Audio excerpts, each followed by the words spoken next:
Hi everyone, it's Darlene. Welcome back for another card video.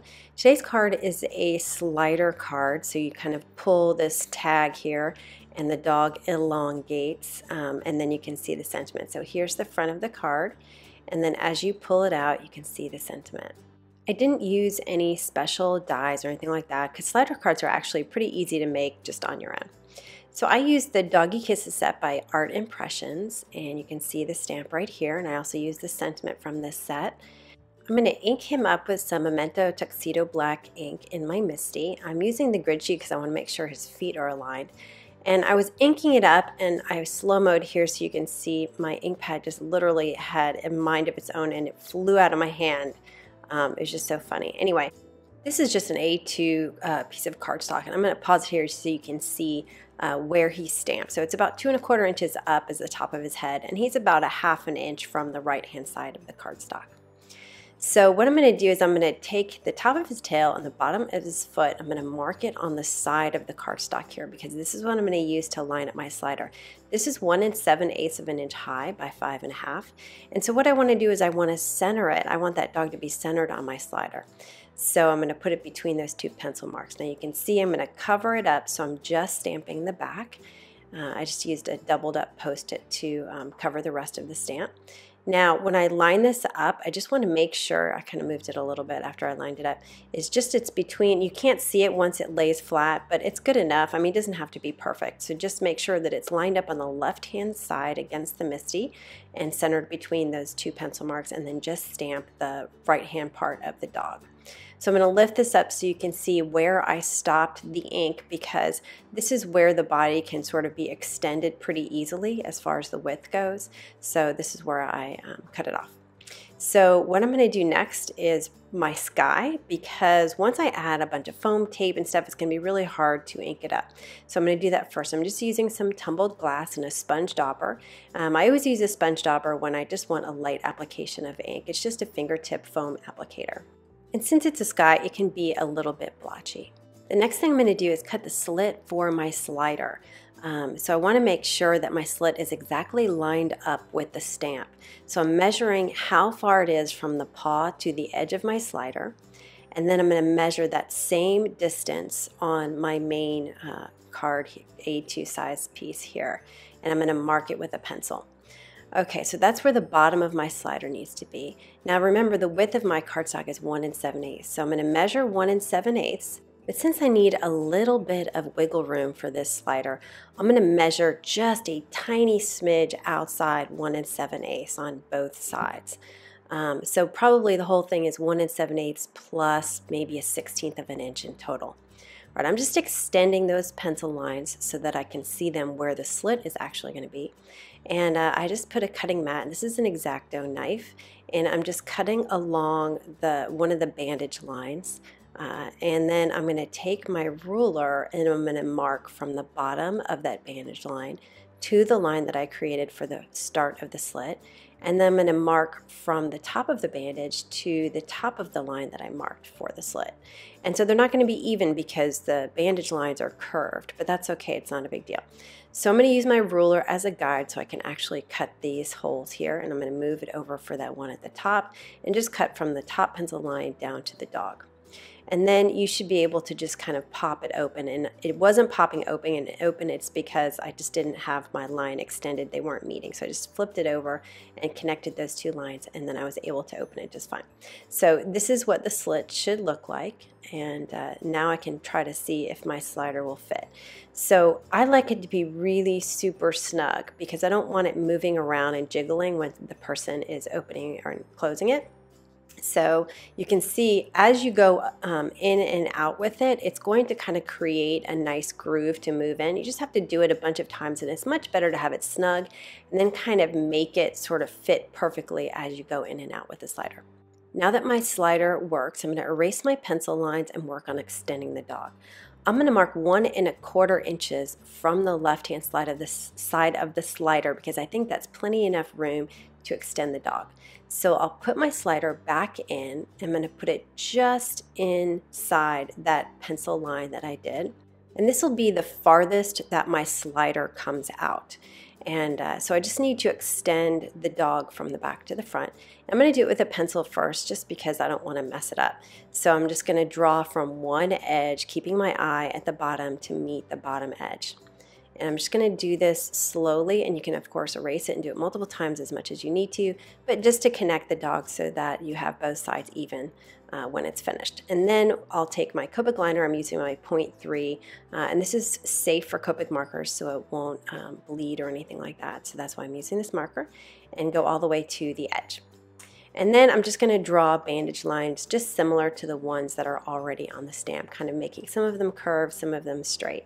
I'm going to go ahead and finish out this slider as a pull tab. So I'm going to use my corner chomper, the 1/2 inch setting, and I'm going to round out the corners, and then I'm going to put like a little tab hole in the middle. So I'm just going to mark it with my pencil, and then I have a 1/8 of an inch handheld circle punch, and then I've got a 3/8 of an inch circle. So I'll do the hole in the middle first, and then I'll punch the outside. And then I'll use that same handheld punch to punch my pencil mark. And then I'll use some 2-way glue pen and a tweezer to center that crumb cake, that's crumb cake cardstock by Stampin' Up! Circle over my hole. And now I'm going to go ahead and color. I'm going to whip through this coloring. For my dog, I use kind of reddish browns. I've got E59, E57, and then E55. And you'll notice that my E55 is pretty light, so I end up going over a lot of the E57 and E59 just to get this to have a nice blend. And now I'm going to work on the front of the dog, again, moving pretty quickly here. I tend to start with my dark colors and then move to medium and then to the light. It seems like you end up putting down the least amount of ink that way, because the more ink you put down, the more chance that it could bleed over the lines. So I always start with the dark in my shadow area first, and then move into the mediums, and then finally I'll end with the light. Now I am going to add one more color here for underneath his ear, just to lighten it up a little bit, and it's E51. I'm going to bring it in here. So you can see I'm just going to add a little bit right there underneath, and that'll kind of highlight the ear on the back side. And I also left his eyes white. Now for the stems for the flowers, I just used a YG25 and then RV13 for the flowers. I'm not doing any shading. This is a super small area, so I'm just trying to get the color down. And then I can work on the bandages. I'm going to do this really simply. I'm going to take W3, it's just a warm gray, and I'm going to color just on the edges of the bandages, and I'll go up a little bit here and there, but mostly I'm trying to stay on the edge. And then when I take my W1, I'm just going to extend a little bit longer toward the middle, but I definitely want to leave some white in there because the bandages are supposed to be white, and I just want to give it a little hint of a shadow. So I did it on this part, and I'm not going to worry about the back of that dog because you're not going to see it. The slider will be in front of it. And then I went through the same exact thing on this other bandage, just using the same technique of flicking upwards. Now I can create the bottom stopper for the card. So I want to see how far out I want the recipient to pull it. So I'm going to place it to where these two ends of the bandages meet in a good place. And then I'm going to flip this over, and this is where I don't want it to come out any further. So I want to make sure that it's centered. So I could see I had it a little crooked there, so I just straightened it out and then just flipped it over to double check it. And it looks like it's going to be perfect right there. So I took a strip of cardstock. This is 1/4 inch wide, and I want to say like 2 1/4 inches wide. I'm going to trim it afterwards, and I'll put some 2-way glue pen on the slider itself as close as I can to the opening slit. And then I'll position this stopper right up against the slit so it gets as close as it can. And then I'll trim off the edge to leave about 1/8 of an inch or so. You really don't need much space because my slider is really snug in that slit. And then I can go ahead and cut off the bottom because it's really excess that nobody's going to see ever. So now I'll put it back into the slot really quickly, and it's starting to go in a lot easier now that it's been in and out a number of times. And so when I pull it, you'll see it stops right when it gets to the end of the slit, the stopper. So now I'm going to put this back in, and I'm going to make sure that the foot doesn't go in. So I'm going to push it as far as it can go in without hiding that back foot. And then I'm going to measure from the right, it's about to the curve, which ended up being about 5/8 of an inch. And the reason why I'm doing this is because I want to make it very obvious that the recipient needs to pull out this tab, because sometimes the users don't know what to do. So that's why I cut off that edge. Now it's time for my bottom stopper. So I'm going to draw a line just because it's easier to do it this way. And then I'll put my Scotch foam tape right against that line. And that stops my slider from going any further in than it should go. And then I'll put some Scotch foam on the right side and the left side, leaving just enough space to wiggle the stopper. So you need enough space for that stopper to go all the way up to the slit.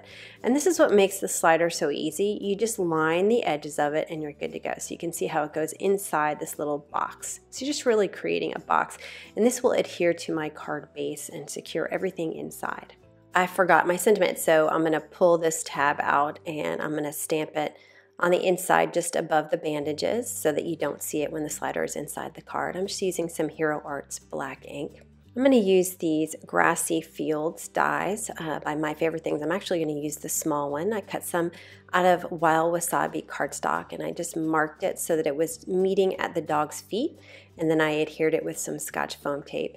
And I was actually going to cut off the green on the right hand side, but then before I did that I thought, you know what, maybe it'll look good to extend out. So I went ahead and left it, and we'll figure that out later, and I just trimmed the other side off, which was kind of a problem because it ended up being too short on the other side. Anyway, this is Spring Flowers by Lawn Fawn, and it's just some clouds in the sun and they have stitching around them, so I added a few of those and I trimmed it off on the left hand side, but I left one of the clouds hanging off the right because that's going to be my card base and it can kind of overhang a little bit. Now I'm going to finish off the back of this with a bunch of Scotch foam tape to cover up the whole panel, and then I'll peel it away and I'm going to adhere it to a crumb cake card base. So this is A2 size by Stampin' Up, and I'll just place it right there on top, and you can see I have 5/8 of an inch showing on the right hand side. And this is where I messed up and had to trim off just a little bit because my Wild Wasabi wasn't wide enough because I didn't think I was going to hang it off the edge. Anyway, so I'm going to take some linen thread, I'm going to wrap it around 3 times and cut all the edges, and this is going to end up being about 5 inches long, this thread. And this is going to be threaded through the hole, so I'm going to put one side through the hole, and then I'm going to take the other side and put it the same way through the hole. And yeah, I licked it so that it would be easy to put through. So I'm going to pull it so that I have both edges in my left hand and I've got a loop in my right hand. I'm just going to even that out a little bit. And once I have that, then I can put the 2 ends through the loop in the front and pull it, and then I'll have a nice pull tab right there. And then I just trimmed off the edges to make sure that they were both even. And then that'll be my slider. So that's it. That's all there is to this card. I think it's a pretty easy card to make. And actually I tried using the die, the slider die, and actually it was much harder than just doing it like this, where you cut it yourself and then box the whole thing in with some foam tape. Anyway, I hope you enjoyed that, and I will see you next time. Thanks for watching.